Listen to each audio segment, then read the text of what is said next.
I'm mid light install. So there's been some questions about the newer lights that we're carrying, because we used to sell a lot of the Cree linear fixtures. Now these are the H.E. Williams linear fixtures. They're a little bit different.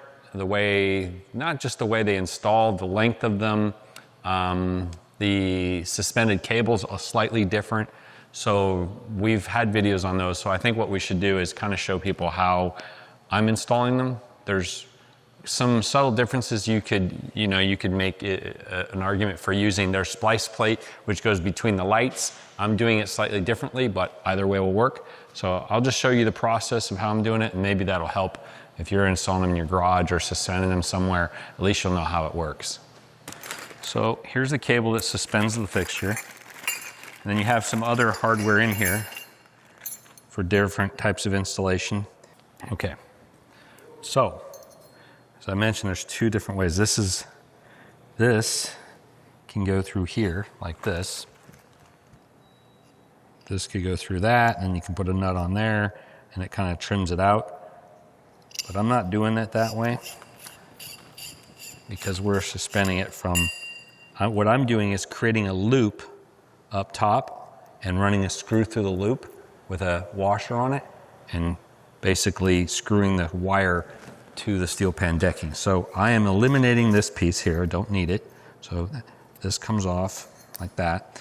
Now this piece is much like the Cree fixture in that it's a kind of a one-way deal, and it makes the light, basically the elevation of light, infinitely adjustable. So that runs through here, and then you can adjust the height of the light. So figure the light's hanging from this, right?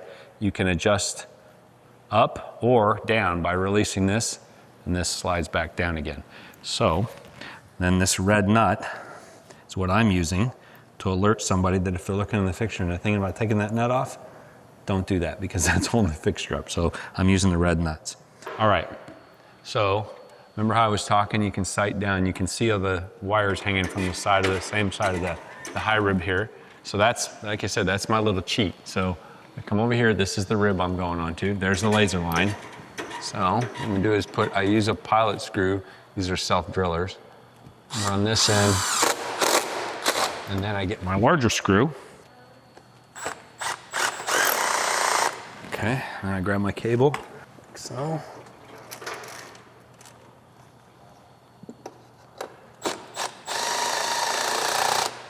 There we go. First things first, I like laying it in the box and then just take the lenses off. So the way these lenses work, I'll show you. You go this way and this side comes off because they hook, I guess from the inside, they hook like this. So you'll see. So here are the hook tabs. So they're this way. So you have to push this side this way to get it off. So what I use to get these apart is just a small putty knife.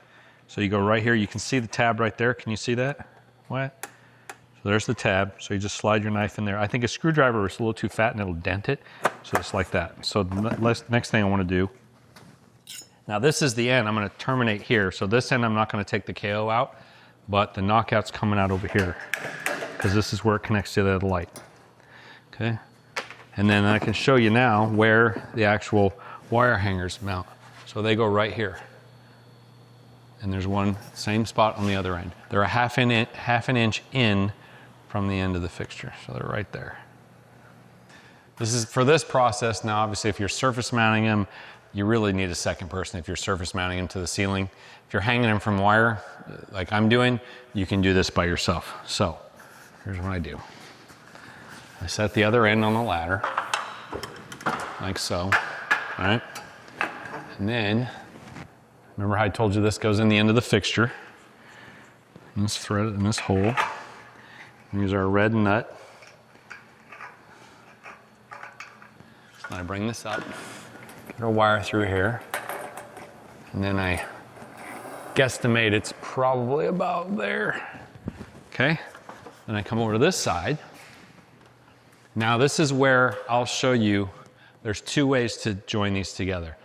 The way I'm doing it is probably a little more time consuming. Maybe not, it might be about the same. And I'll explain why. So it's pretty good. Okay, I like it. So I'll show you how I'm doing it and then I'll show you the alternative method, which is to use a splice plate. So what I do is I just line them up with my fingers here, and then I'll clamp them together, like so. Then I'll take a drill bit. I'm using a 1/8 bit, and then I'll pilot some holes in here.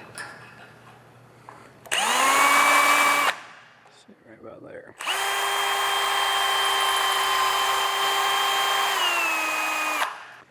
Then what I'm doing is I'm using some little zip screws, basically a sheet metal screw,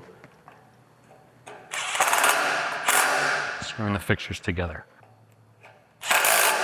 All right, that's it. They're spliced together. Now, what I have left here is the knockout, and the knockouts are lined up. So what I'll end up doing is putting in a plastic snap-in bushing that'll keep the wire from chasing on this inside the scale. So I'll show you that when I'm doing the wiring. And now I'll explain what I'm doing, why I did it this way rather than using their supplied plates.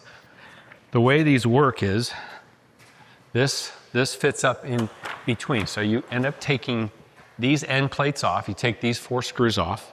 This slides up inside, and then you throw these screws into the sides here, and then where the wire hangs actually threads into these holes here, and that will join the two together. Now I'll explain why I'm doing it the way I'm doing it. Because by the time I run wiring all the way through all of these fixtures, it's going to be sagging the whole way. What the KOs do is hold the wire within the fixture. It uses, it's kind of like a cradle, if you will. It'll hold on to the wire. So then I can easily stuff all my wiring in, get it close to the correct length, and it won't sag this whole distance of, it's 40 feet. So if you use these, there's nothing to support to hold the wire in place. So that's why I chose to do it the way I'm doing it. But these are very nice anyway. If you have a second person to help you, these would be great. They'll hold the fixture nice and stout. It takes a little more time doing it the way I'm doing it, but probably not much longer. So I guess we're into the next thing, which is going to be wiring everything. So I'm going to get my wiring runs, all the fixtures wired together, get my 0 to 10 volt in, and then I'll work on pulling a circuit. We're wiring these 277 because that's what we have in the building. We have 120 volt, but 277 is more efficient. It draws less than half the amperage. I was looking at these drivers. I think it's 0.38 of an amp per fixture at 277 volts. And it's probably, I think it's almost 9/10 of an amp. Let me see, where is it? Yeah, it's 0.83. So it's little over 8/10 of an amp at 120, and it's 0.38 amps at 277. So basically all these fixtures will only take about 9.5 amps, which is pretty low considering how much light we're gonna get out of it. So anyway, I just thought I'd throw that in there.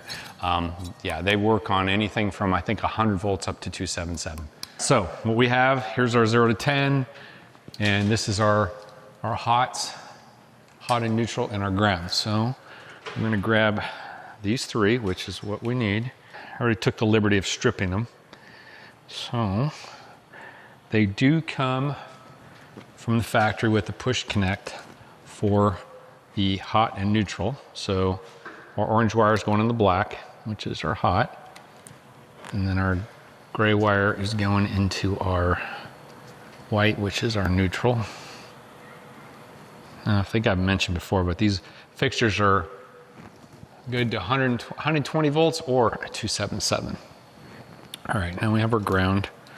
I did get some other push connects here. So like that. And this one goes in here. All right, so now what I'll do is I want these connectors back here so they're not underneath the driver. So I'm gonna put those about there. There's gonna be 3 wires to connect to here. So you have the one from the previous fixture, right? The one that comes from this driver and the wiring feeding it. So we're gonna cut these 3. So really the only difference between the one I just wired and this one is that that's at the end of the run. So it's just the wire coming from the driver and the power feeding the driver, and the 2 that feed the 0 to 10 go into that fixture. This one, you got one coming from this way, the power coming in, plus the fixture itself. So that's where the 3 come into play. The second row is the row that I bring in power in from the source, which is the panel, the service panel. So I'm bringing it in the top. It's not done yet. That's what I'm going to do next. It runs all the way down, and then it goes off, and it hits. See this conduit here? I put handy boxes. These are 2x4 inch handy boxes that I screwed to the top of the fixture, and then I run my step bit in there, put the 1/2 inch for a 1/2 inch knockout, and then I put the insulated bushings just like I showed you for between the fixtures. I slid those in, and then drop power and 10 volt into each one of the fixtures through those. So that's how I got it here.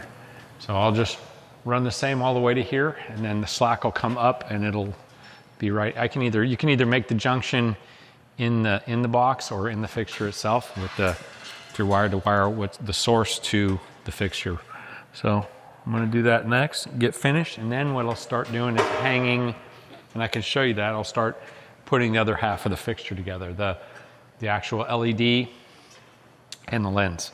And then basically once that's done, I can just wire my power up to that row, and then we can turn on the lights.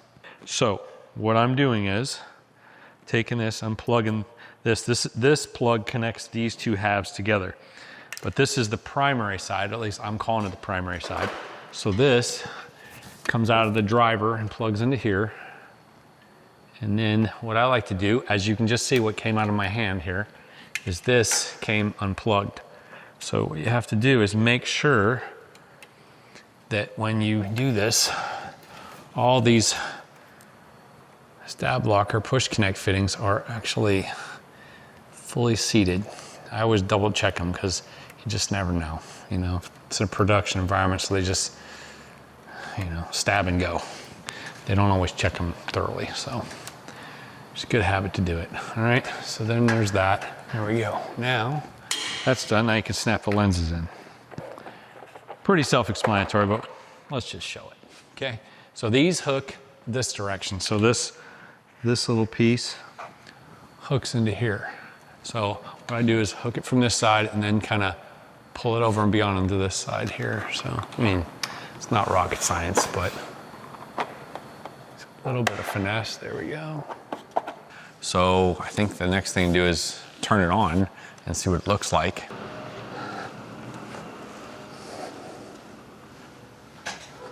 Big difference, huh? All right, so here's a normal, this is a new garage, this is a Matt Rutledge garage, and these are the H.E. Williams lights. These are 8-foot fixtures. We'll talk about the joiners here in a second, how they connect, but this is a roughly 40-foot wide, 24-foot deep, and then in the other two-car bay is 22 feet deep. So just to give you a frame of reference, we have 1, 2, 3 rows of lights. You could, like, if you really wanted to flamethrow this, you could add another row, but this is ample lighting for this space. It's probably somewhere around 125-foot candles of light. But these, again, color temperature we're looking for is 5K. We want 90 plus CRI, like we talked about earlier. And then I want to, you know, have it smooth in a straight line. And so as you're in here working, he'll probably put some under cabinet lighting in here to help accent it. But if you're doing any kind of detailing or work in here, you can see, you know, the lights, you know, they solve the problem. The other thing that we recognized in this pursuit, I mean, I didn't know linear light was a thing. And, you know, 3 or 4 years ago, we sort of found the Crees and made them popular. And then, of course, Crees sort of restructured. We always had problems with stock. And so the really beautiful thing about these is these are, I think, identical from a color rendering index spec, but they are fit and finished a little bit nicer than the Crees. Same price. We're able to stock them, ship them quickly, and they really foot the bill. The joiners are nice. They actually join together, as you saw. You know, Mike showed us. They join together internally, and so you get a nice straight line. And did Perry install these? And so our guys at Dunright Electric, they've done mine, but they don't have a lot of experience with these. And so an electrician, you pay him a few bucks, and it works. And in this garage, there's no dimmer, right? So we just have it on off. So you can just hot them up and hit the switch. And so in here, they will have instant on and off, right? And so even though we have a roughly 35-foot array, 38 feet array of lights, you end up with, it turns on and off instantly. So you don't have to buy the $1,000 control system to make this work. So I think it looks pretty great, and in a normal, oversized, or normal two-car, really any size garage, you can accomplish a task with these lights and a extreme high-quality sense. The lighting quality is awesome, and then you can choose to light it however you want. So hit up our design team, design@obsessedgarage.com. Doesn't pain you at all to, doesn't pain us at all to go and help you design it, to choose the right amount of lighting. In Matt's case, he's not doing a lot of very specific work in here, so 3 rows of fixtures was ample. You could do 4 or 5, depending on what you're looking to accomplish, and get the job done. So hit up design@obsessedgarage.com. Chris, Kyle, and team will take care of you. They'll do the lighting calcs.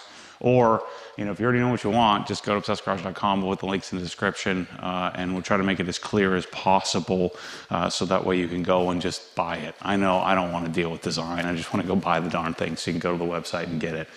So we'll have all the Lutron stuff you would need if you wanted to have dimming control, but again, you don't need it. You can just hook it up to a switch. So thanks for all your support. These lights transform the garage. To me, the first thing you do is put lighting in. I guess technically the first thing would be paint it, then put lights, then you do your flooring and cabinets and all that stuff. So thanks for watching, thanks for your support. We'd be happy to help. See you soon.